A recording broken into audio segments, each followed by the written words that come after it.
जय माता दी। माता दुर्गा की कृपा आप पर और आपके पूरे परिवार पर सदा सर्वदा बनी रहे। अब मैं आज आप लोगों को सुनाने जा रही हूँ श्री गणेशाय नमः, श्री दुर्गाय नमः।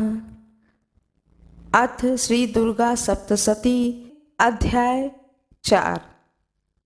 इंद्र आदि देवताओं द्वारा देवी की स्तुति। ध्यानम। सिद्धि की इच्छा रखने वाले पुरुष जिनकी सेवा करते हैं तथा देवता जिन्हें सब ओर से घेरे रहते हैं, उन जया नाम वाली दुर्गा देवी का ध्यान करें। उनके श्री अंगों की आभा काले मेघ के समान श्याम है। वे अपने कटाक्षों से शत्रु समूह को भय प्रदान करती हैं। उनके मस्तक पर आबद्ध चंद्रमा की रेखा शोभा पाती है। वे अपने हाथों में शंख, चक्र, कृपाण और त्रिशूल धारण करती हैं। उनके 3 नेत्र हैं। वे सिंह के कंधे पर चढ़ी हुई हैं और अपने तेज से तीनों लोकों को परिपूर्ण कर रही हैं। ऋषि कहते हैं, अत्यंत पराक्रमी दुरात्मा महिषासुर तथा उसकी दैत्य सेना के देवी के हाथ से मारे जाने पर इंद्र आदि देवता प्रणाम करने के लिए गर्दन तथा कंधे झुकाकर उन भगवती दुर्गा का उत्तम वचनों द्वारा स्तवन करने लगे। उस समय उनके सुंदर अंगों में अत्यंत हर्ष के कारण रोमांच हो गया था। देवता बोले, संपूर्ण देवताओं की शक्ति का समुदाय ही जिनका स्वरूप है तथा जिन देवी ने अपनी शक्ति से संपूर्ण जगत को व्याप्त कर रखा है, समस्त देवताओं और महर्षियों की पूजनीय उन जगदम्बा को हम भक्ति पूर्वक नमस्कार करते हैं। वे हम लोगों का कल्याण करें। जिनके अनुपम प्रभाव और बल का वर्णन करने में भगवान शेषनाग, ब्रह्मा जी तथा महादेव जी भी समर्थ नहीं हैं, वे भगवती चंडिका संपूर्ण जगत का पालन एवं अशुभ भय का नाश करने का विचार करें। जो पुण्य आत्माओं के घरों में स्वयं ही लक्ष्मी रूप से, पापियों के यहाँ दरिद्रता रूप से, शुद्ध अंतन करण वालों के पुरुषों के हृदय में बुद्धि रूप से, सत पुरुषों में श्रद्धा रूप से तथा कुलीन मनुष्यों में लज्जा रूप से निवास करती हैं, उन आप भगवती दुर्गा को हम नमस्कार करते हैं। देवी, आप संपूर्ण विश्व का पालन कीजिए। देवी, आपके इस अचिंत्य रूप का असुरों का नाश करने वाली भारी पराक्रम का तथा समस्त देवताओं और दैत्यों के समक्ष युद्ध में प्रकट किए हुए आपके अद्भुत चरित्रों का हम किस प्रकार वर्णन करें। आप संपूर्ण जगत की उत्पत्ति में कारण है। आप में सत्वगुण, रजोगुण और तमोगुण ये तीनों गुण मौजूद हैं, तो भी दोषों के साथ आपका संसर्ग नहीं जान पड़ता है। भगवान विष्णु और महादेव जी आदि देवता भी आपका पार नहीं पाते हैं। आप ही सबका आश्रय हैं। यह समस्त जगत आपका अंशभूत है, क्योंकि आप सबकी आदिभूत अव्याकृता परा प्रकृति हैं। हे देवी, संपूर्ण यज्ञों में जिनके उच्चारण से सब देवता तृप्ति लाभ करते हैं, वह स्वाहा आप ही हैं। इसके अतिरिक्त आप पितरों को भी तृप्त करती हैं, अतएव सब लोग आपको स्वधा भी कहते हैं। देवी, जो मोक्ष की प्राप्ति का साधन है, अचिंत्य महाव्रत स्वरूपा है, समस्त दोषों से रहित है, जितेंद्रिय है, तत्व को ही सार वस्तु मानने वाले तथा मोक्ष की अभिलाषा रखने वाले मुनिजन जिसका अभ्यास करते हैं, वह भगवती पराविद्या आप ही हैं। आप शब्द स्वरूपा हैं, अत्यंत निर्मल, ऋग्वेद, यजुर्वेद तथा उद्गीत के मनोहर पदों के पाठ से युक्त सामवेद का भी आधार आप ही हैं। आप देवी त्रयी, तीनों वेद और भगवती 6 ऐश्वर्यों से युक्त हैं। इस विश्व की उत्पत्ति एवं पालन के लिए आप ही कर्ता हैं, खेती एवं आजीविका के रूप से प्रकट हुई हैं। आप संपूर्ण जगत को घोर पीड़ा का नाश करने वाली हैं। हे देवी, जिससे समस्त शास्त्रों के सार का ज्ञान होता है, वह मेघा शक्ति आप ही हैं। दुर्गम भवसागर से पार उतारने वाली नौका रूप दुर्गा देवी भी आप ही हैं। अपनी कहीं भी आसक्ति नहीं है। कैटव के शत्रु भगवान विष्णु के वक्ष स्थल में एकमात्र निवास करने वाली भगवती लक्ष्मी तथा भगवान चंद्रशेखर द्वारा सम्मानित गौरी देवी भी आप ही हैं। आपका मुख मंद मुस्कान से सुशोभित निर्मल पूर्ण चंद्रमा के बिंब का अनुकरण करने वाला और उत्तम सुवर्ण मनोहर कांति से कमनीय है। तो भी उसे देखकर महिषासुर को क्रोध हुआ और सहसा उसने उस पर प्रहार कर दिया। यह भी बड़े आश्चर्य की बात है। देवी वही मुख वाले जब क्रोध से युक्त होने पर उदय काल के चंद्रमा की भांति लाल और तनी हुई भौहों के कारण विकराल हो उठा, तब उसे देखकर जो महिषासुर के प्राण तुरंत नहीं निकल गए, तब उससे भी बढ़कर आश्चर्य की बात है, क्योंकि क्रोध में भरे हुए यमराज को देखकर भला कौन जीवित रह सकता है। देवी आप प्रसन्न हो। परमात्मा स्वरूप आपके प्रसन्न होने पर जगत का अभ्युदय होता है और क्रोध में भर जाने पर आप तत्काल ही कितने कुलों का सर्वनाश कर डालती हैं। यह बात अभी अनुभव में आई है, क्योंकि महिषासुर की यह विशाल सेना क्षण भर में आपके कोप से नष्ट हो गई है। सदा अभ्युदय प्रदान करने वाली आप जिन पर प्रसन्न रहती हैं, वे ही देशों में सम्मानित हैं। उन्हीं को धन और यश की प्राप्ति होती है। उन्हीं का धर्म कभी शिथिल नहीं होता है। वे अपने ही हृष्ट पृष्ठ स्त्री पुत्र और भृत्यों के साथ धन्य माने जाते हैं। देवी आपकी ही कृपा से पुण्य आत्मा पुरुष प्रतिदिन अत्यंत श्रद्धा पूर्वक सदा सब प्रकार के धर्म अनुकूल कर्म करता है और उसके प्रभाव से स्वर्ग लोक में जाता है। इसलिए आप तीनों लोकों में निश्चय ही मनोवांछित फल देने वाली हैं। माँ दुर्गे आप स्मरण करने पर सब प्राणियों का भय हर लेती हैं और स्वस्थ पुरुषों द्वारा चिंतन करने पर उन्हें परम कल्याण में बुद्धि प्रदान करती हैं। दुख दरिद्रता और भय को हरने वाली देवी आपके सिवा दूसरी कौन है, जिसका चित्त सबका उपकार करने के लिए सदा ही दयाद्र रहता है। हे देवी, इन राक्षसों के मारने से संसार को सुख मिले तथा ये राक्षस चिरकाल तक नरक में रहने के लिए भले ही पाप करते रहते हों, इस समय संग्राम में मृत्यु को प्राप्त होकर स्वर्ग लोक में जाएं। निश्चय ही यही सोचकर आप शत्रुओं का वध करती हैं। आप शत्रुओं पर शस्त्रों का प्रहार क्यों नहीं करती हैं? समस्त असुरों को दृष्टिपात मात्र से ही भस्म क्यों नहीं कर देती हैं? इसमें एक रहस्य है। वे शत्रु भी हमारे शास्त्रों से पवित्र होकर उत्तम लोक में जाएं। इस प्रकार उनके प्रति भी आपका विचार अत्यंत उत्तम रहता है। खड्ग के तेज पुंज की भयंकर दीप्ति से तथा आपके त्रिशूल के अग्रभाग को घनीभूत प्रभा से चौंधिया कर जो असुरों की आंखें फूट नहीं गईं, उसमें कारण यही था कि वे मनोहर रश्मियों से युक्त चंद्रमा के समान आनंद प्रदान करने वाले आपके इस सुंदर मुख का दर्शन करते थे।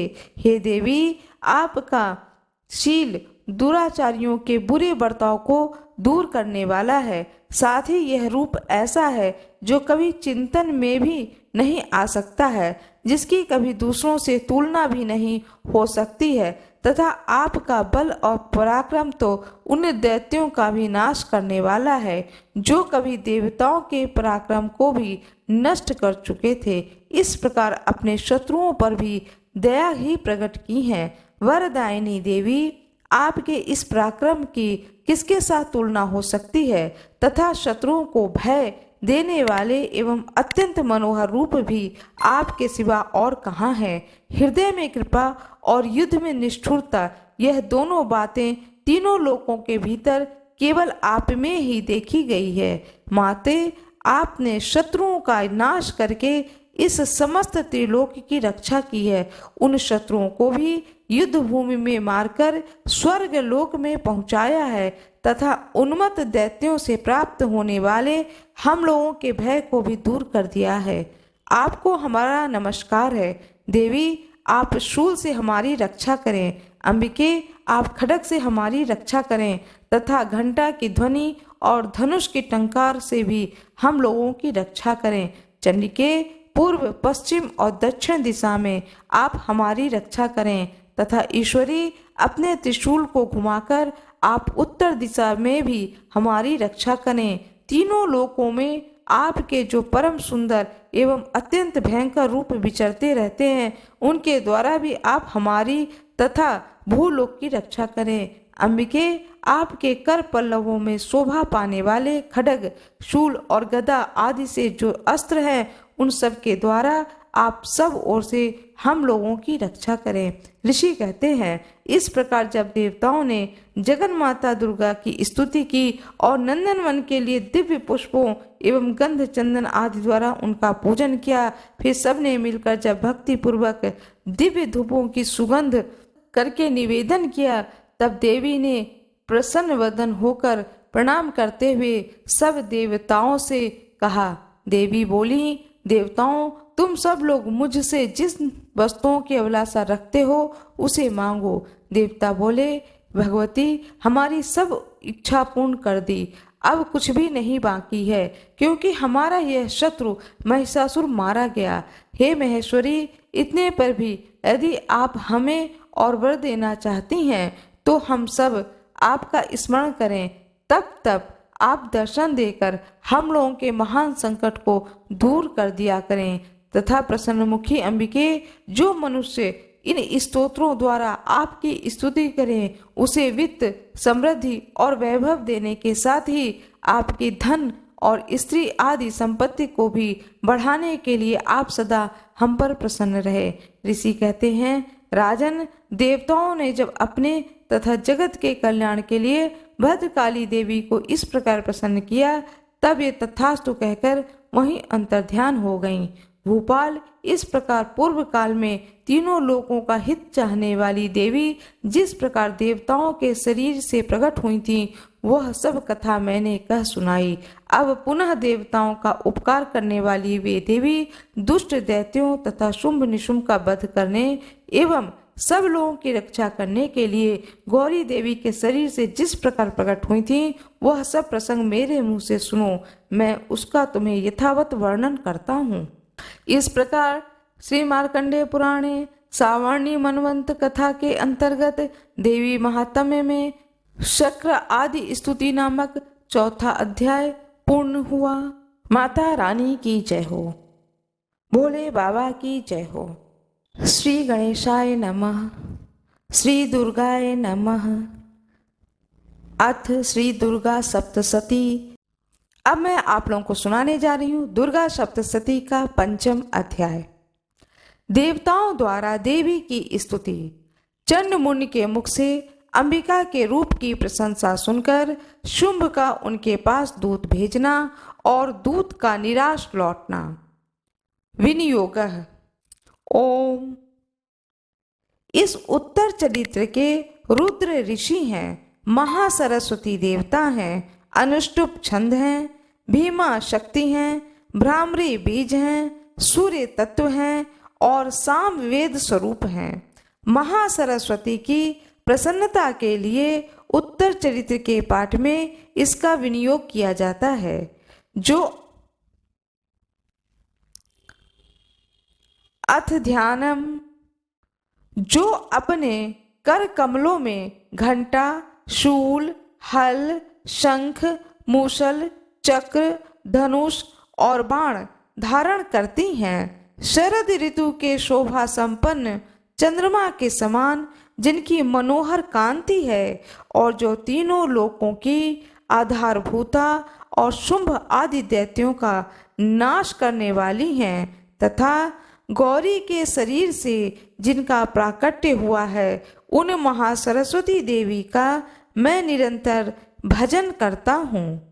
ऋषि कहते हैं, पूर्व काल में शुंभ और निशुंभ नामक असुरों ने अपने बल के घमंड में आकर सचिपति इंद्र के हाथ से तीनों लोकों का राज्य और यज्ञ भाग छीन लिए। वे दोनों ही सूर्य, चंद्रमा, कुबेर, यम और वरुण के अधिकार का भी उपयोग करने लगे। वायु और अग्नि का कार्य भी वे ही करने लगे।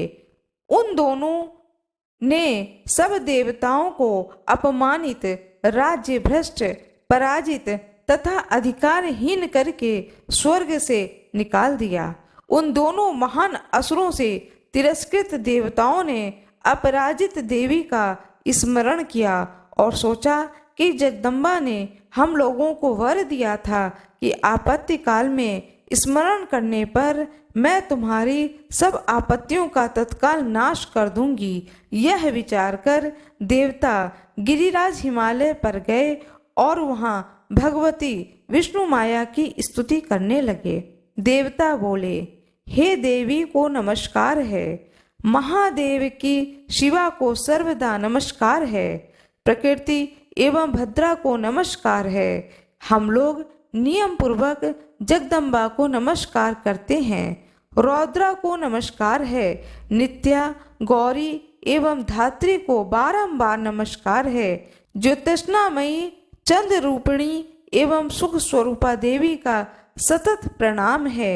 शरणागतों का कल्याण करने वाली बुद्धि एवं सिद्धि रूपा देवी को हम बारंबार नमस्कार करते हैं। नैऋति, राक्षसों की लक्ष्मी, राजाओं की लक्ष्मी तथा सर्वाणी, शिव जी की पत्नी स्वरूपा आप जगदम्बा को बारंबार नमस्कार है। दुर्गा, दुर्ग पारा, दुर्गम संकटों से पार उतारने वाली, सारा, सबकी सारभूता, सर्व कारिणी, ख्याति, कृष्णा और ध्रुमा देवी को सर्वदा नमस्कार है। अत्यंत सौम्य तथा अत्यंत रौद्र रूपा देवी को हम नमस्कार करते हैं। उन्हें हमारा बारंबार प्रणाम है।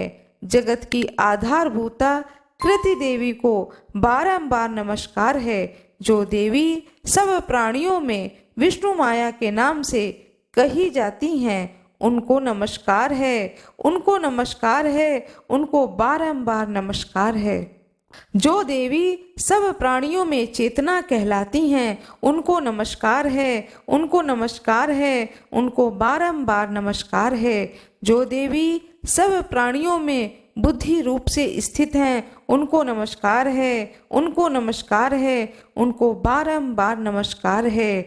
जो देवी सब प्राणियों में निद्रा रूप से स्थित हैं, उनको नमस्कार है, उनको नमस्कार है, उनको बारंबार नमस्कार है। जो देवी सब प्राणियों में क्षुधा रूप से स्थित हैं, उनको नमस्कार है, उनको नमस्कार है, उनको बारंबार नमस्कार है। जो देवी सब प्राणियों में छाया रूप से स्थित हैं, उनको नमस्कार है, उनको नमस्कार है, उनको बारंबार नमस्कार है। जो देवी सब प्राणियों में शक्ति रूप से स्थित हैं, उनको नमस्कार है, उनको नमस्कार है, उनको बारंबार नमस्कार है। जो देवी सब प्राणियों में तृष्णा रूप से स्थित हैं, उनको नमस्कार है, उनको नमस्कार है, उनको बारंबार नमस्कार है। जो देवी सब प्राणियों में शांति रूप में स्थित हैं, उनको नमस्कार है, उनको नमस्कार है,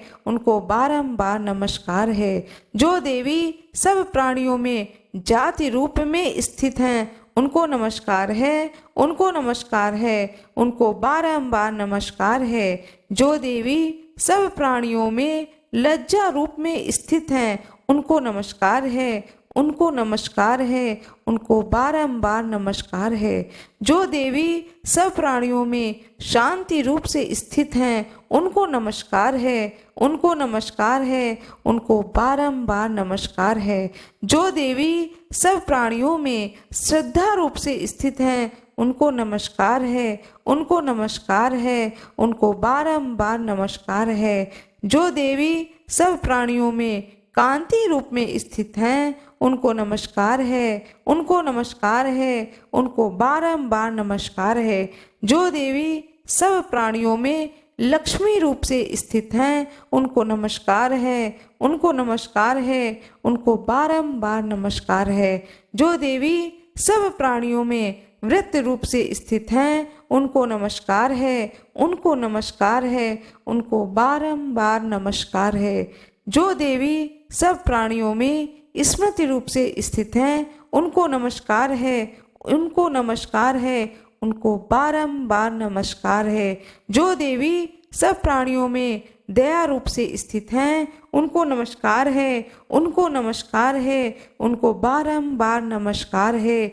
जो देवी सब प्राणियों में तुष्टि रूप से स्थित हैं, उनको नमस्कार है, उनको नमस्कार है, उनको बारंबार नमस्कार है। जो देवी सब प्राणियों में माता रूप में स्थित हैं, उनको नमस्कार है, उनको नमस्कार है, उनको बारंबार नमस्कार है। जो देवी सब प्राणियों में भ्रांति रूप से स्थित हैं, उनको नमस्कार है, उनको नमस्कार है, उनको बारंबार नमस्कार है।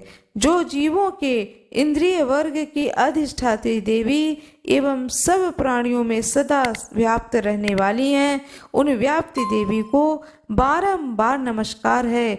जो देवी चैतन्य रूप से परे इस संपूर्ण जगत को व्याप्त करके स्थित हैं, उनको नमस्कार है, उनको बारंबार नमस्कार है। पूर्व काल में अपने अभिष्ट की प्राप्ति होने से देवताओं ने जिनकी स्तुति की तथा देवराज इंद्र ने बहुत दिनों तक जिनका सेवन किया, वह कल्याण की साधना भूत ईश्वरी हमारा कल्याण और मंगल करे तथा सारी आपत्तियों का नाश कर डालें। उदंड दैत्यों से सताए हुए हम सभी देवता जिन परमेश्वरी को इस समय नमस्कार करते हैं तथा जो भक्ति से विनम्र पुरुषों द्वारा स्मरण की जाने पर तत्काल ही संपूर्ण विपत्तियों का नाश कर देती हैं, वह जगदम्बा हमारा संकट दूर करें। ऋषि कहते हैं, हे राजन, इस प्रकार जब देवता स्तुति कर रहे थे, उस समय पार्वती जी देवी गंगा के जल में स्नान करने के लिए वहां आईं। उन सुंदर भवों वाली भगवती देवी ने देवताओं से पूछा कि आप लोग यहाँ पर किसकी स्तुति कर रहे हैं? तब उन्होंने शरीर कोश से प्रकट हुई शिवा देवी बोली, शुंभ दैत्य से तिरस्कृत और युद्ध में निशुंभ से पराजित हो यहाँ एकत्रित हुए ये समस्त देवता यह मेरी ही स्तुति कर रहे हैं। पार्वती जी के शरीर से अंबिका का प्रादुर्भाव हुआ था, इससे वह समस्त लोकों में कौशिकी कही जाती हैं। कौशिकी के प्रकट होने के बाद पार्वती देवी का शरीर काले रंग का हो गया, अतः वे हिमालय पर रहने वाली कालिका देवी के नाम से विख्यात हुईं। तदंतर शुंभ निशुंभ के भृत्य चंद्रमुंड वहां आए और उन्होंने परम रूप धारण करने वाली अंबिका देवी को देखा। फिर वे शुंभ के पास जाकर बोले, महाराज, एक अत्यंत मनोहर स्त्री है जो अपनी दिव्य कांति से हिमालय को प्रकाशित कर रही है। वैसा उत्तम रूप कहीं किसी ने भी नहीं देखा होगा। हे असुरेश्वर, पता लगाइए वह देवी कौन है और उसे ले लीजिए। स्त्रियों में तो वह रत्न है, उसका प्रत्येक अंग बहुत ही सुंदर है। वह अपने श्री अंगों की प्रभा से संपूर्ण दिशाओं में प्रकाश फैला रही है। दैत्यराज, अभी वह हिमालय पर ही मौजूद है, आप उसे देख सकते हैं।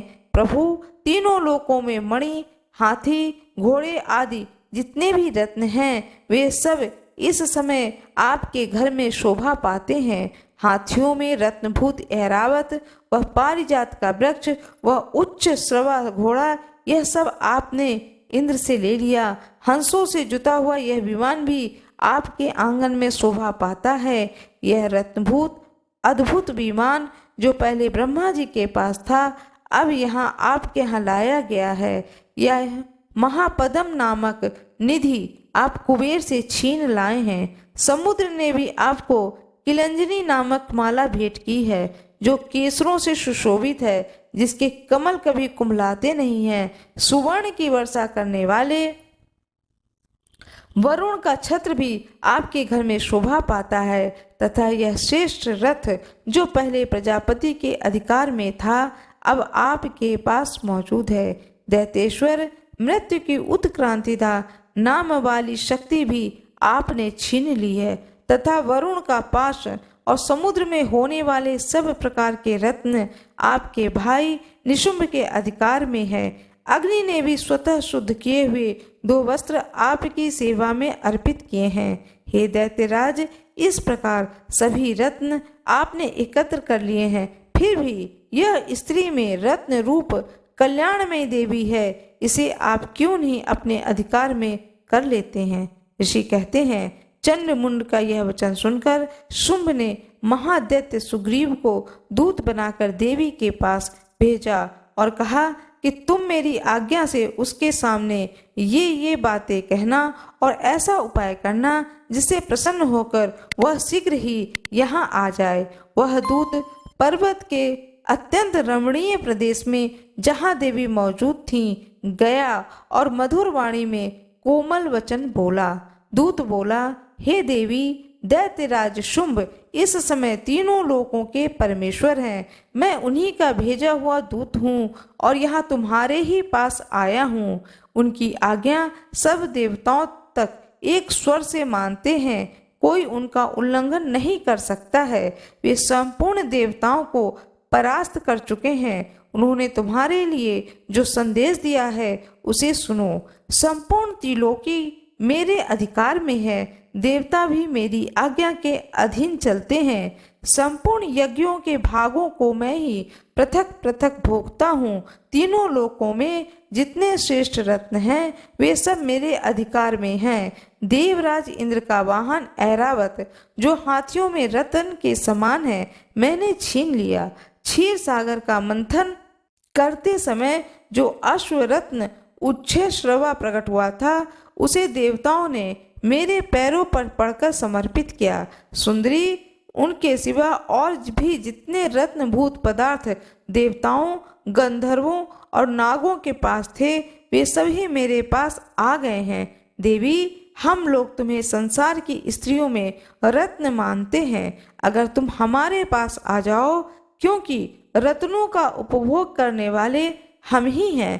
चंचल कटाक्षों वाली सुंदरी, तुम मेरे यहाँ या मेरे भाई पराक्रमी निशुंभ की सेवा में आ जाओ, क्योंकि तुम रत्न स्वरूपा हो। मेरे वरण करने से तुम्हें तुलना रहित महान ऐश्वर्य की प्राप्ति होगी। अपनी बुद्धि से यह विचार कर तुम मेरी पत्नी बन जाओ। ऋषि कहते हैं, दूत के यूं कहने पर कल्याणमयी भगवती दुर्गा देवी, जो इस जगत को धारण करती हैं, मन ही मन गंभीर भाव से मुस्कुराईं और इस प्रकार बोली। देवी ने कहा, हे दूत, तुमने सत्य कहा, इसमें तनिक भी मिथ्या नहीं है। शुंभ तीनों लोकों का स्वामी है और निशुंभ भी उसी के समान पराक्रमी है, किंतु इस विषय में मैंने जो प्रतिज्ञा कर ली है उसे मिथ्या कैसे करूं। मैंने अपनी अल्प बुद्धि के कारण पहले से जो प्रतिज्ञा कर रखी है उसे सुनो। जो मुझे संग्राम में जीत लेगा, जो मेरे अभिमान को चूर्ण कर देगा तथा संसार में जो मेरे समान बलवान होगा वही मेरा स्वामी होगा। इसलिए शुंभ अथवा महादैत्य निशुंभ स्वयं ही यहाँ पधारें और मुझे जीतकर शीघ्र ही मेरा पानी ग्रहण कर लें। इसमें विलंब की क्या आवश्यकता है। दूत बोला, देवी, तुम घमंड में भरी हो, मेरे सामने ऐसी बातें ना करो। तीनों लोक में कौन ऐसा पुरुष है जो शुंभ निशुंभ के सामने खड़ा हो सके। देवी, अन्य दैत्यों के सामने भी सारे देवता युद्ध में नहीं ठहर सकते, फिर तो तुम अकेले स्त्री होकर कैसे ठहर सकती हो। जिन शुंभ आदि दैत्यों के सामने इंद्र आदि सब देवता भी युद्ध में खड़े नहीं हुए, उनके सामने तुम स्त्री होकर कैसे जाओगी। इसलिए तुम मेरे ही कहने से शुंभ निशुंभ के पास चले चलो। ऐसा करने से तुम्हारी गौरव की रक्षा होगी, अन्यथा जब ये केश पकड़कर घसीटेंगे तब तुम्हें अपनी प्रतिष्ठा खोकर जाना पड़ेगा। देवी ने कहा, तुम्हारा कहना ठीक है। शुंभ बलवान है और निशुंभ भी बड़े पराक्रमी हैं, किंतु क्या करूं, मैंने पहले ही बिना सोचे समझे प्रतिज्ञा कर ली है। अतः अब तुम जाओ। मैंने तुमसे जो कुछ कहा वह सब दैत्य राज्य से आदर पूर्वक कहना, फिर वे तो उचित जान पड़े करें। इस प्रकार से मार्कंडेय पुराण में सावर्णी मनवंतर की कथा के अंतर्गत देवी महात्म्य में देवी दूत संवाद नामक 5वां अध्याय पूर्ण हुआ। माता रानी की जय हो। माता रानी की जय हो। भोले बाबा की जय हो। मेरा यह वीडियो यदि आपको पसंद आए तो कृपया लाइक ज़रूर करिएगा, चैनल को सब्सक्राइब करिएगा, बेल आइकन दबाना ना भूलिएगा। धन्यवाद।